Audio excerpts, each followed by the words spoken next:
A group of civilians are standing at the border. Women, children, some injured, they're asking for help. Among them, armed soldiers. No orders, no communication. What should a person do? This is a dilemma at the heart of a case study asked in 2025 mains, which we will be discussing today. Let's get the case details first.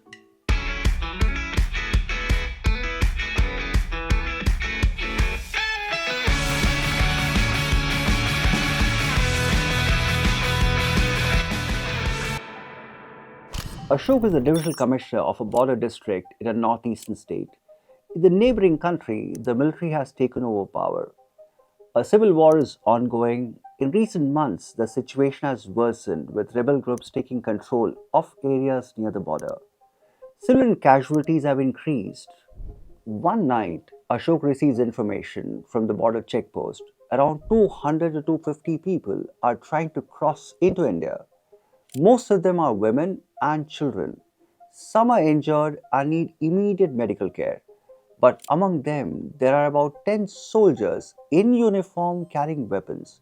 They also want to cross over. Ashok tries to contact the Home Secretary, but due to bad weather and poor connectivity, he is unable to do so. Ashok now has to decide without clear instructions and without time. The questions: in this situation, what are the options available to Ashok? Second question: what are the ethical and legal dilemmas involved? Third question: which option is most appropriate and why? Fourth question: what precautions should be taken while dealing with the soldiers?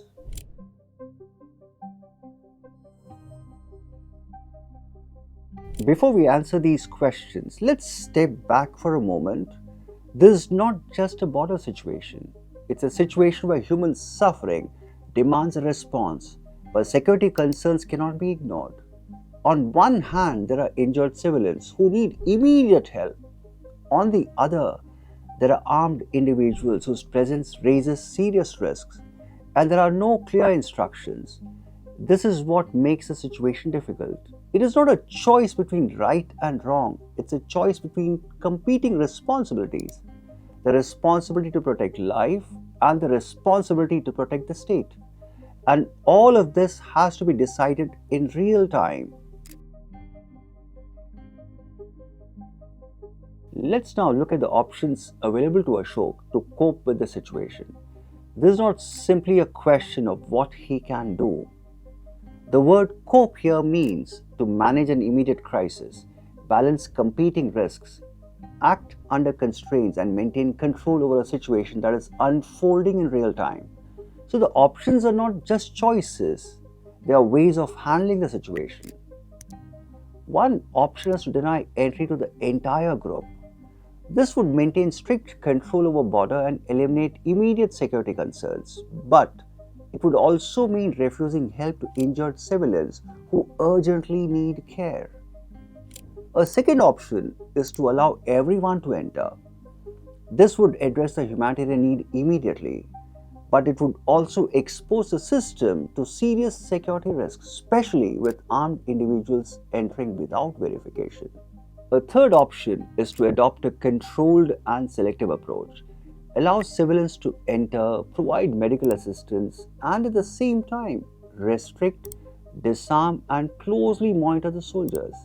This option attempts to manage the situation rather than avoid it by responding to immediate needs while maintaining control over potential risks. Because coping with such situations is not about choosing the easiest option, it is about choosing the option that allows the state to act, respond, and remain in control. Let us now turn to the dilemmas faced by Ashok in this situation. First, the ethical dilemma. At its core, this is a conflict between two responsibilities. On one hand, there is a humanitarian duty to protect life and provide immediate assistance to injured civilians. On the other, there is a responsibility to ensure the security of the state and prevent potential threats. Both responsibilities are valid and both demand action. This is what makes it a dilemma, not a choice between right and wrong, but a choice between competing ethical obligations. Now consider the legal dilemma. The individuals are attempting to cross the border without authorization. Allowing entry may violate legal provisions related to border control and national sovereignty. At the same time, refusing entry, especially to injured civilians, raises serious concerns about the duty of care and humanitarian obligations.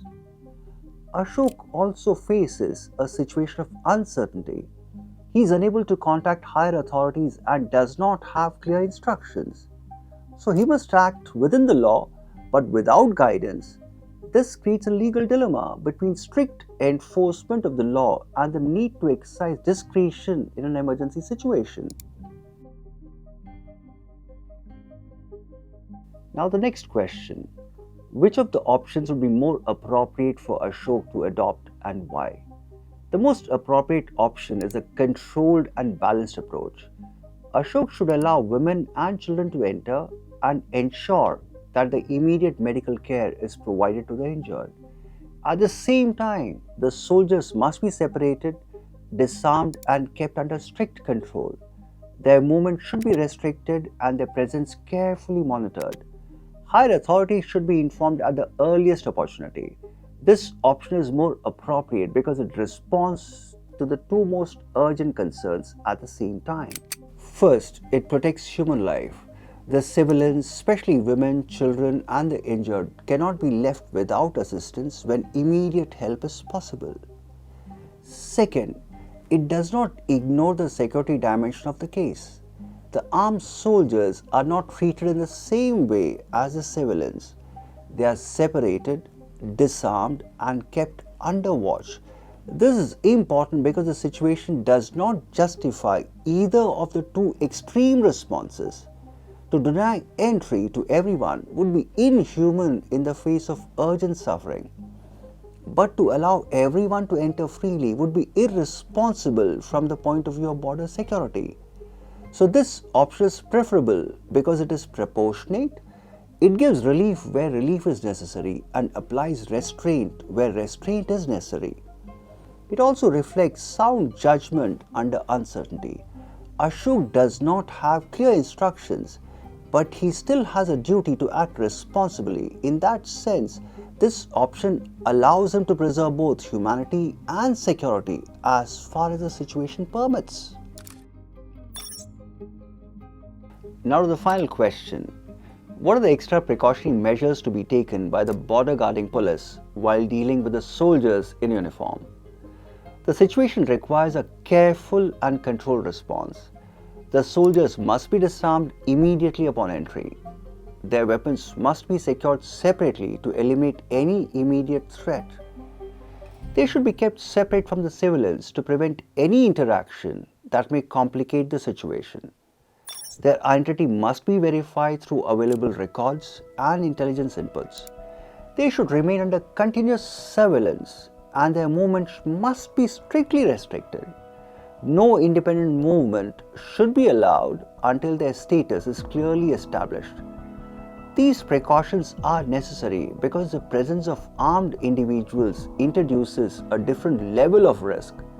Unlike civilians, their intent cannot be assumed to be harmless. So the response must be cautious, structured, and controlled. At the same time, these measures must be proportionate. They are not meant to punish, but to prevent any potential threat to security. In this way, the system remains alert while still responding to the situation in a responsible manner. Cases like this are not about choosing between right and wrong. They're about responding to situations where every option carries some risk. In humanitarian case studies, a few principles can guide your thinking. First, identify the immediate need. If life is at risk, response cannot be delayed. Second, separate different categories of people involved. Civilians, injured persons, and armed individuals cannot be treated in the same way. Third, balance compassion with caution. Humanitarian response should not ignore security concerns. Fourth, Act within the law, but recognize that in emergencies, discretion may be required. And finally, avoid extreme positions. A good answer is rarely at the extremes, it lies in a response that is balanced, proportionate, and practical. Because in such situations, ethical governance is not about perfect solutions, it is about responsible decisions under pressure. So long, happy learning.